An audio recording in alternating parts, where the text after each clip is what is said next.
The live entertainment industry has lost over $9.7 billion since the beginning of the pandemic. Here's my question to you. Even though you might not have live shows going on right now, what are you doing as an entertainer during this downtime to build your brand? Now in a new era with access to new revolutionary, innovative, and time-efficient tools, if used correctly, will ultimately separate you from your competition. Welcome to the Entertainer's Edge with Jamal Keys.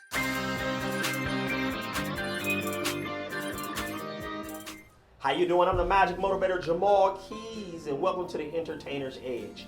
Listen, there's so many things going on right now around the world, around the country, and I just want to point out some things, and just some article, a couple things out of an article that I got recently, that I read recently, and I'll leave the link below on the article.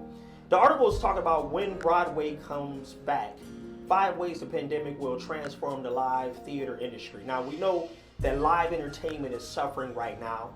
Some of you that do smaller shows, bigger shows, or whatever type of show you might do, it trickles all the way down from, of course, Broadway and the movie industry. That's everything trickles down to us, what some people would call the small fries, trickles down to us. So in this article, I'm just going to read one part of the article. I'll leave the whole article below. It was talking about Broadway programming will shift its focus. This is part of the article. I'm going to read this. Broadway programming will shift its focus. According to the Broadway League, the trade organization that represents theater owners, producers, Broadway audiences during the most recent complete season were made up of 35% residents and 65% tourists. That's how it was before. By the league's estimation, Broadway will not fully regain tourist audiences until sometime in 2025. Thus, Broadway will need to develop and produce content tailored more towards the 35% of audience that hail from the New York City area. Why am I reading that, and why is that important to you? This is what we need to be doing as entertainers and speakers. We need to be focusing on our land in a certain radius around where we're from right now, as far as building our brand. You need to be focusing on, if you do birthday parties, focus on a small area, concentrated area on that. Focus on those type of people that you would perform for, entertain for. If you do, for myself, I do a lot of tourist stuff. I do tourist, I live in a tourist town. So Indianapolis, Indiana, we have 5 sports teams, professional sports teams. We have the Colts, baseball, basketball, of course. We have another, of course, the stock car racing and all this kind of stuff. We have all these things in here where now it's time for me and my family to focus around our area, really focus and embrace our area as far as entertainment goes, because a lot of these conventions and stuff, I would perform and speak as a speaker at some of these conferences. You're not going to have conferences like that anymore. We need to start focusing and looking at around our herd, around our area, and focus on that right now. That's what we need to be doing. One of the stories I talk about when I do my speaking is I talk about these 2 men. 2 men they both work for a shoe company. Part of their job is to go out and look at opportunity for the shoe company. One man goes to a specific island, and he looks around, he says, man, these people don't even wear shoes like we wear shoes where we're from. Why would we, even spend the money, as far as shoes go, and try to spend the money to even build an infrastructure here and sell them the concept of the type of shoes we wear. Where the other gentleman goes there, he sees the same thing, but he takes it a different way. He perceives it such a different way. He looks around and says, wait a minute, these people don't even know about different type of name brand shoes and what shoes do and how shoes go. They don't even understand tennis shoes are for this and running shoes are for this and this is for this. I see big opportunity in this. And that's how you need to start thinking right now as an entertainer. What type of opportunity do you see during this downtime, because they said, according to the article, they're talking about tourism might not even start really picking back up till 2025. But that doesn't mean that we can't do shows. That doesn't mean that we can't speak as speakers. That doesn't mean that. If anything, they're going to need us even more now than ever before. And that's what we're going to talk about today. When it first happened, I'm going to tell you a little bit. When this pandemic first happened, I actually had a show. I did a show in Delaware, and then after Delaware, I did a show down in Florida, of all places. And after that, shows start dwindling down for me. They start dwindling down for me, and I was hopeful because it was going to be one of our best years ever. My children have a band, and of course, I do comedy magic, and I also speak. So my children perform live band, and we have a whole family show that we do together. We were really excited because the year before, we did a tour, and a gentleman loved us on the tour. It was a tour at East Coast. He loved the tour, loved us at the tour so much, we actually re-upped on the tour, and he actually had 2 extra dates for the tour, added on to what we had the year before. He had a friend that was a producer, and we was going to do a mini tour. The first tour, the big tour, was 2.5 months. The other tour was only going to be about a week and a half, something like that. We had a couple of dates, a couple empty dates on there, but we were really excited. So I was in denial for a while, and I'm going to tell you how I know I was in denial is because I kept moving on the chessboard the same way I moved before when I would, do your follow-ups, do this, do that. I had a specific set of things that I would do, my daily habits that I've just, developed along the years of 20 years of me doing this, that I do on a daily basis to only help me get more shows and book more shows. I was doing the same thing.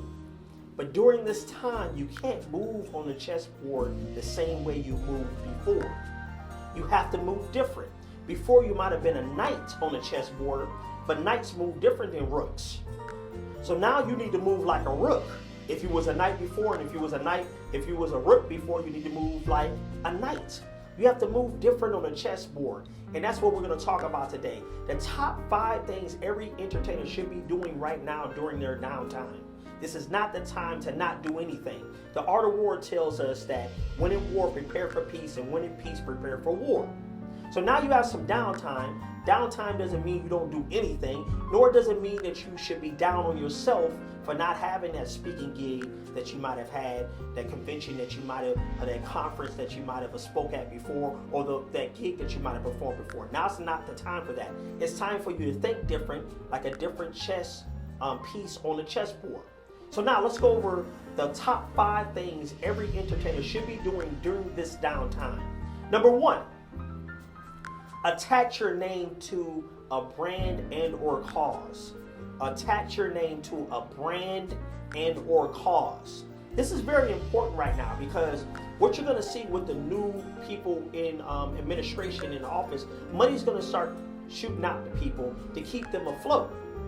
A lot of brands, companies, big brands, and a lot of causes, your cancer society, your heart society, and different type of things like that, humane society, all types of different causes, they're going to need help right now more than ever because they can't do those big banquets that they might have been able to do before. They're going to be trying to find ways to engage their donors, engage their people that support them online and offline.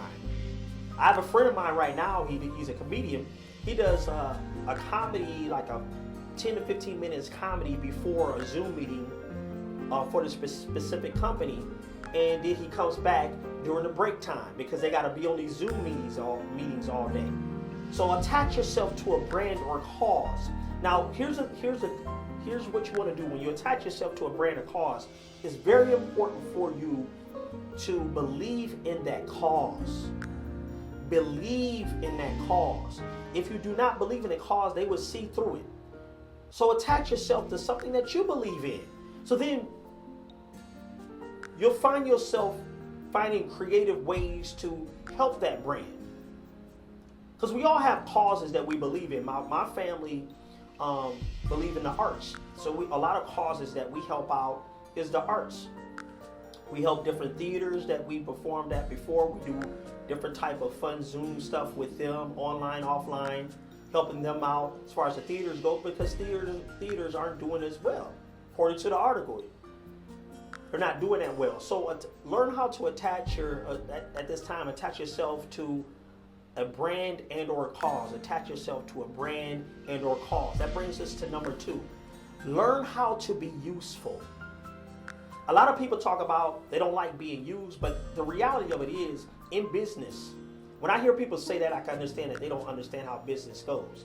If you've ever been to a business networking meeting, I've been to a lot of them, where you state your name, you state what you do, what you can do, and then everybody is like a business mixers and different stuff like that. The whole idea is people figuring out a way of how they can use each other. That's the whole idea of that. How do we use each other? How can I use what you do to help me? Think about it. If you don't know how to be used, then you have no use for that person. Learn how to be useful to them so they can be useful to you. So when you do attach yourself to a brand and or cause, or attach yourself to other people that you might be able to help, they can help you with the resources that they have. Think about doing an assessment of your own resources.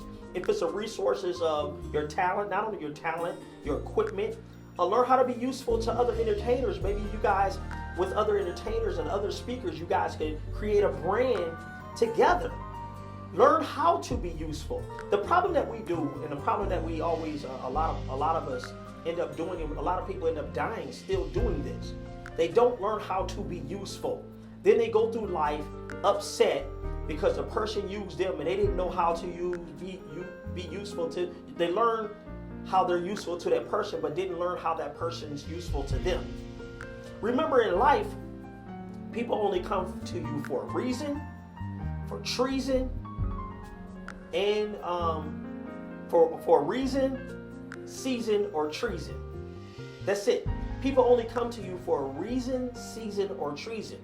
And you need to always think on that. Because if you can't be useful to someone and they can't be useful to you, then both of you guys are just going to be talking about what you're going to work on, how you're going to work on it, what you might do, what you thinking about doing, and all that kind of stuff. This is not the time for that right now. You need to be very strategic on the chessboard of what you do and how you do things on the chessboard. So learn how to be useful, and learn what people can be useful for you, what resources you have, what resources they have. Combine your resources to only build a brand, stay afloat, keep your brand very frequent in people's faces. You want to learn how to be used. That brings us to number 3. Learn how to integrate online and offline marketing and sales services. Online and offline marketing and sales services. You know, back in the day, let me say this. I had a young man tell me how he was excited that he had 500,000 followers on Instagram. I told him that sounds great, but will they buy from you? Will they buy from you? If you have 500,000 followers and they won't buy your products and or services, who cares? You are in the business of speaking and entertaining. Who cares? If you don't have anything to offer them and they wouldn't buy if you offered it, who cares? What you are, because he was really excited about how he gets paid from, the people, the algorithms and all that on YouTube. All you are is a YouTube employee. Now, if you learn how to integrate the traffic that's coming from YouTube and other places and push them somewhere so that you can now upsell them on something later, offer them your products and their services later, now we're talking. But if you have 500,000 followers somewhere and they won't buy your products and their services, or not only that, you're not moving them into a sales funnel, Who cares? It doesn't matter. What you're doing is you're building YouTube and some of the social media brands up, and you're not getting anything from it. That's the reality. So now learn how to integrate online and offline services. This is nothing new what I'm saying here. Back in the days, they used to have direct mail marketing. In direct mail marketing, you would basically get something in the mail. Somebody would give you something in the mail. It goes to you in the mail, and then they would know who to send it to in the mail by the demographic of whatever. So, like for example, they would know in a certain area, you have families with 2 children in that area. The families with 2 children in that area, we're gonna go ahead and mail them this particular newsletter saying how we have furniture for families in that area, and then they would have a good deal for it. That's how direct mail started. Direct mail marketing started. Then you would get it in the mail, people would get excited, they'll have a deadline on it, and then you would have to go and buy it and all that kind of stuff because you get excited because, of course, it's a deal. It's a call to action to it. Then that turned into what they had was catalogs. They would have catalogs. They would mail these catalogs. Sears, JCPenney, Montgomery Ward's, all these kind of big, I remember another one, I'm calling my name out now, Service Merchandise was my favorite. Service Merchandise was like a Best Buy. Actually, Best Buy is watered down. Service Merchandise sold not only electronics, but all kinds of other stuff, electronics. It's fun electronic stuff. So they would know when you go buy something at Service Merchandise, they would get your mailing address or your information, and you know you're going to get something in the mail for their spring catalog. You would always get a spring, fall, winter, and summer catalog. Use that same technique and strategy for your online marketing. For example, if you do YouTube and you have a YouTube thing, use text marketing. Have something that goes across as text marketing. Offer them something. So then now you can have their information. You can now upsell them on whatever you need to upsell them on. Or maybe you might not even upsell them. You might just want to add them to the herd of potential prospects. But learn how to integrate online and offline marketing. Learn how to integrate the two. You can get their emails and start an email list. Now's the time to do it because once you build the infrastructure, it just runs itself then. And I was laughing at this young man because he's talking about how he doesn't have a website.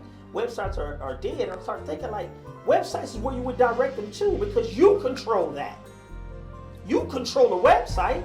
You can have a landing page they go to. You can have several different landing pages that they go to, but you control that. I always tell people when I do talks, my marketing talks, a website is nothing more than an employee that works 24/7 and you have to only pay them pennies on a dollar.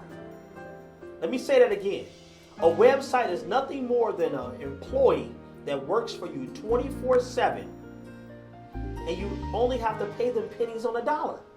The problem is we're not integrating our website and learning how to connect our online, offline marketing and get them to go to and herd them to our sales funnel at our website, or at least herd them to the website. Now's the time to do it, to build that infrastructure. So that's number 3. Learn how to integrate online and offline marketing services and strategies to build your brand and build your client base. Number 4, find creative ways to digitize your creativity. Find creative ways to digitize your creative talent. We're in an era right now where everything's digital. I came from the era of, I remember having to, I had a Just Say No VHS system that was a VHS tape. It had a whole bunch of booklets and different things in there that I would sell to school systems. I would sell that for like $197 into school systems all over the country. That was when back in the late 80s, early 90s, I would do that. Then it turned into DVDs. DVDs was the next media. Before I did VHS tapes, you used to have people that did audio tapes. Because I had some of their audio tapes to learn stuff. Did it evolve from DVDs, and now you have digital things where people get flash drives. And now it even is evolving even more where people just can get it downloaded to their phone. So learn how to digitize your how-to. You can always do how-to videos. You can always do entertaining type of videos. Whatever you want to, whatever your creativity is, the sky is the limit on your creativity on that. But learn how to digitize your talent. Digitize it where it's compact, where people can get it right away. People can get this, learn how to do this, that people can be entertained. Learn how to digitize your talent. I have a friend of mine, real good friend of mine, C Magic.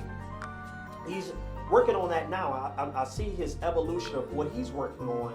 He has a YouTube channel, and the YouTube channel has, he's doing the adventures of C Magic and Lady V. Lady V is his wife. And I love his concept of where he's pushing this, because really all his concept is he's going to keep his herd around him. He's going to entertain him. And instead of just doing a magic trick, he's doing entertainment, because now it's Lady V says something and he makes some magic happen, and boom, something happens. A lot of people might call that cheesy, but he knows how to engage. He's learning how to engage the audience.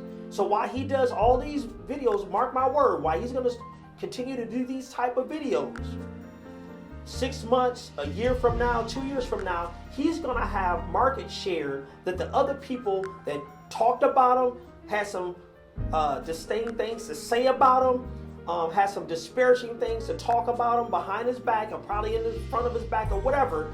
He's building, he's learning how to digitize his creativity. He's learning how to digitize his creativity. Learn that. Start working on that. How do you digitize your creativity? That brings us to last, but certainly not least. Now's the time for you to study a market so you can pull a whale. In sales, they call a whale is like a big account, a very big account. That's what you need to be studying right now. Study a market. The art of war tells us when we study a land, the person that knows the land well is going to win. If you know the land, you're going to win just because you know how everything moves. Let me tell you how this works. Let's say you want to get in good with a certain theater. Let's use a theater for example. You want to know where that theater is funded, who funds the theater. You want to know all of the board members of that theater. You want to know what the board members do in the theater. You want to know who works. Is it a union theater? What union are they connected to? You want to learn everything about this theater if you want to pull in that theater and do shows in that theater, 3 to 4 or 5 shows a year in that theater when everything goes back to normal, or a sense of normal, because I don't even think everything's going to go back to normal. I have a prediction. That's a later video that I'll talk about my prediction of what's going to happen in 2021, in 2022, and 2023. But you want to know everything about that market. You want to know the glossary words for that market. You want to know what's the glossary words so you can speak a certain way in that market. I learned that a long time ago when I did my first talk. I did my first talk at a conference. In the conference, it had a bunch of Fortune 500 company owners. So these are multi-millionaires in there. And I was there doing my talk on how to pep up your employees, your employee morale, and that kind of stuff. One of my talks. And usually before, when I would go talk, I would always, the night before, if they have something going on the night before, I like to sit back and just observe. So then I can always tailor my talk to certain things that they might, certain things that might be concerning to them. So you do a few of those conferences, you start talking about, you start hearing things that are, what quarter, how the quarters are going on for certain companies, how certain companies' employees, how they're having problems with the HR department. You learn just for different type of words and phrases that get you in the door and get you more, it gets you more into tune of what they might need from you so that you can be useful to them. Instead of you just up there saying, all right, we about to have a good time. Yeah, let's do it. No. We're going to talk about things that are concerning to you. On one of my, when I do a pre-show, I got a pre-show form that people fill out. I'll talk about on the pre-show form when I do my talk. So even when I do my shows, on the pre-show form, it talks about, what are some of the concerns that you want Jamal Keys to talk about concerning you and your staff and you and your crew. I go through that. So you want to study your market so well that you want to know if there's money being sent to that market, if that what's the average cost of who they pay to do what you want to do for them in that market, how much they might even pay for if they do a conference, how much do they usually pay for that room. You want to start studying that right now because, believe it or not, you're not going to have the time to do that once everything gets back to a sense of normal. Now's the time for you to do that. And when you do that, I'm going to tell you what's going to happen is you're going to start seeing other markets inside of markets pop up. You're going to see how many markets have other markets and other things that you can market yourself and your products and or services to. As a speaker, as a performer, you're going to start seeing that. But study a market so that you can pull in a whale. You want to study a market what's your wish list? What's your wish list? Now's the time to do it. What's your wish list? Start studying that market every week, every day. Dedicate 20 to 30 minutes a day minimum on that market, on that particular market. So that brings us to everything. Let's go through everything. The 5 things that every entertainer should be doing right now during this downtime. First one, attach your name to a brand and or cause. Attach your name to a brand and or cause. Number 2, learn how to be useful. Learn how to be useful. Remember, if people don't find use in you, then you can't be useful to them. So learn how to be useful. All right? Number 3, learn how to integrate online and offline marketing tools. Online and offline marketing tools. Learn how to integrate them so that you can build up your client base, potential prospect list. You want to get your own list of people in a certain demographic that like what you do. You want to start creating that right now. That brings us to number 4. Find creative ways to digitize your creativity. Find creative ways to digitize your creativity. We're going to talk about that in a later video, some easy to implement strategies on how you can digitize what you do and how you do it. Number 5, study a market to pull in a big whale. Study a market so that you can pull in a big whale. You want a big whale. You want to close a big deal. So start studying the market. Everything that market does on a daily basis, monthly basis, yearly basis. You want to know who's on the boards, what type of people they have on boards. You want to know what type of events they do every year so that you can find a way to attach yourself to them and show them how you can help them out with your talent. I hope that helped everybody out. Please be sure to, if you like this content, press the like button. If you have some other ideas, simply put them in the comment of some other ideas. Maybe you have not only 5, you have 6 or 7 or 8 things. Put them down there. Because together, as speakers and entertainers, we're going to get through this. Entertainer or speaker, you know that the business is very competitive, and having the right online and or offline marketing and sales strategy is key to getting a yes or no in closing the sale or getting more clients. Why not take advantage and give yourself the edge needed with a free download of Jamal's top-selling book, 101 Ways to Market and Advertise You. This free download will give any entertainer and or speaker the easy way to implement tools needed to stand out and vanish the competition. Simply visit www.sellingwithmagic.com and download your free copy of 101 Ways to Market and Advertise You now while supplies last.